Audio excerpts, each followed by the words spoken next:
Esther is working for Bits of Freedom. We've used 5 different platforms this evening, from video conference calls for office purposes to gaming platforms, from well-known platforms to less well-known platforms. And besides looking at the experience, it's also relevant to know more about the backend of these platforms. What data do we give away when we're sitting behind our camera? And how are these platforms organized privacy-wise? And yeah, that's what I want to talk about with you a bit more, Esther. Can I also see you? Do you have I did turn on my camera. Yes. Yeah, I had to search for you among the people. It's actually going quite well, like with the amount of Jitsi people and the quality, I think. Yeah, I'm really surprised it goes this well. Yeah, I yeah. did see it a lot. Yeah, indeed. But yeah, this is going quite good. Yeah, first question I had for you is about Zoom, because most people hadn't heard of Zoom prior to the quarantine, but since the quarantine there has been a 380% increase in active daily users. It's crazy. With those high numbers, it's inevitable that you'll be asked to join a Zoom call. So, and we all know that Zoom is having some privacy issues. But what is the best way to protect yourself if you are invited for a Zoom meeting and it's a bit difficult to say cannot join? Yeah, how can you deal with that? Well, with Zoom, I think you can, of course, choose to not use your camera, for example, or chat. But the information that Zoom will collect from you is, for example, with who are you talking to, maybe your location, maybe what browser you're using. So that's, of course, very difficult to not share. It always helps if you, for example, if you use the app, you can, for example, your iPhone, choose to not your location, etc. But by participating in a Zoom call, this like metadata, you might call it, gets collected. So that's a bit difficult. But I do say, in preparation for this meeting, because a couple of weeks ago I did some research with a lot of other people from Bits of Freedom about these video call tools, and Zoom in these days got really shamed for like the Zoom bombing and the way they handle data, and they're very not privacy policy. But when I checked today, they really updated it. So they made a new privacy policy, which is very clear. They explicitly state that they share the data you share through a video call with others. They do use your cookies on their website, and they use these to show maybe advertisements. But they say right now that they don't use the data from calls. Yeah. So of course we have to believe them. Yeah. But I think it means that everyone. They were also a bit like overruled or like surprised by the popularity that they gain, right? The idea that they were a bit, okay, yeah, we have to do also look into our privacy things, but they are changing things. Yeah, and I think everyone making noise about it, that works. Yeah. For a lot of people, privacy is very important, and they got a lot of complaints, they got a lot of bad press. So I think that make them wake up. Yeah. And from all the platforms that we've used tonight, which one would you suggest to use in the future? Well, the one we are now is an open source platform, which you can, if you want to host yourself, or you can use a version hosted by an organization or a person you trust. If And you that really makes, if you host it yourself, the information doesn't get sent to other company or like other organizations or other people, or how does that work? yeah. Well, you are also this, yeah, you, if it's on your own server, you are the one that's in control. Yeah. And well, I really like this experiment. Mm-hmm. Of course, Jitsi is a bit more. It doesn't have all the Discord pop-ups, etc. Yeah. But I also think it's quite clean, which is Yeah. also sort of nice. Yeah, that's true.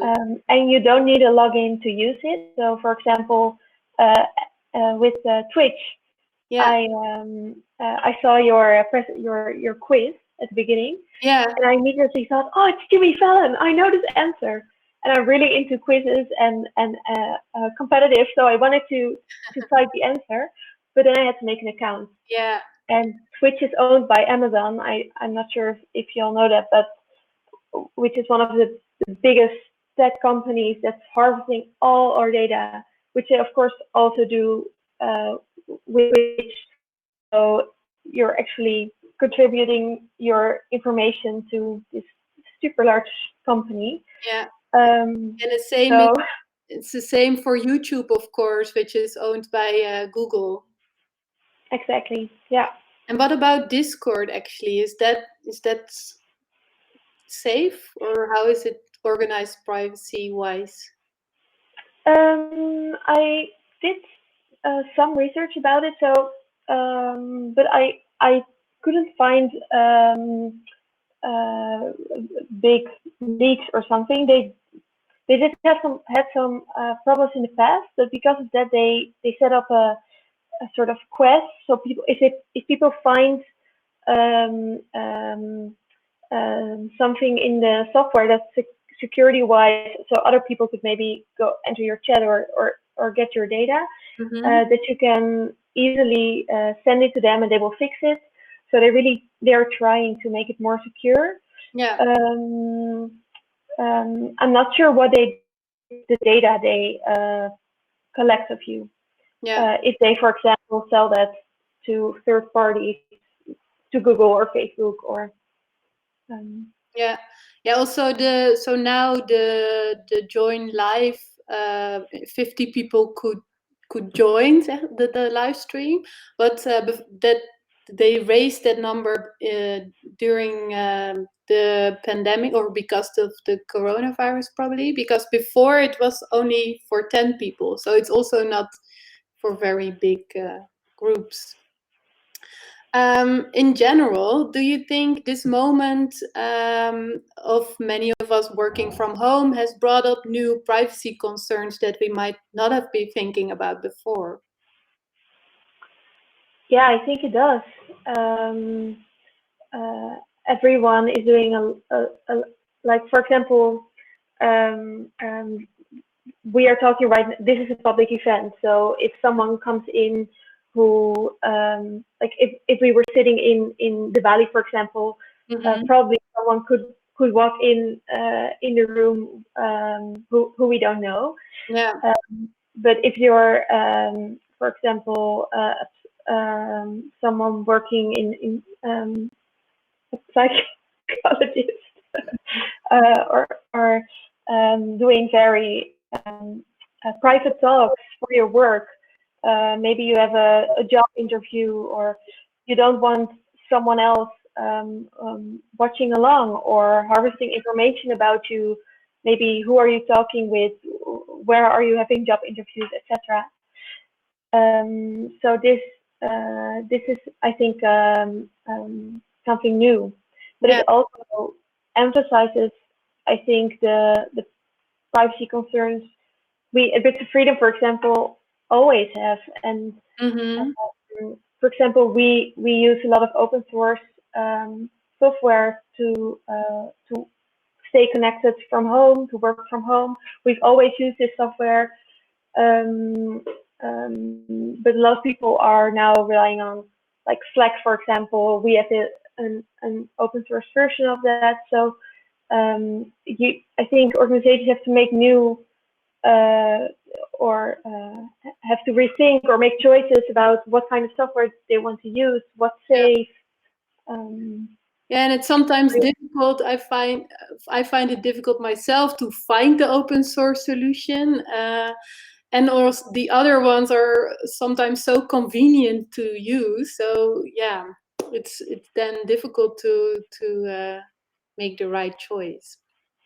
That's true, and I also think when the lockdown got implemented, everyone of course had to switch very quickly. Yeah. But I think now we see that it's going to take, I guess, a while longer.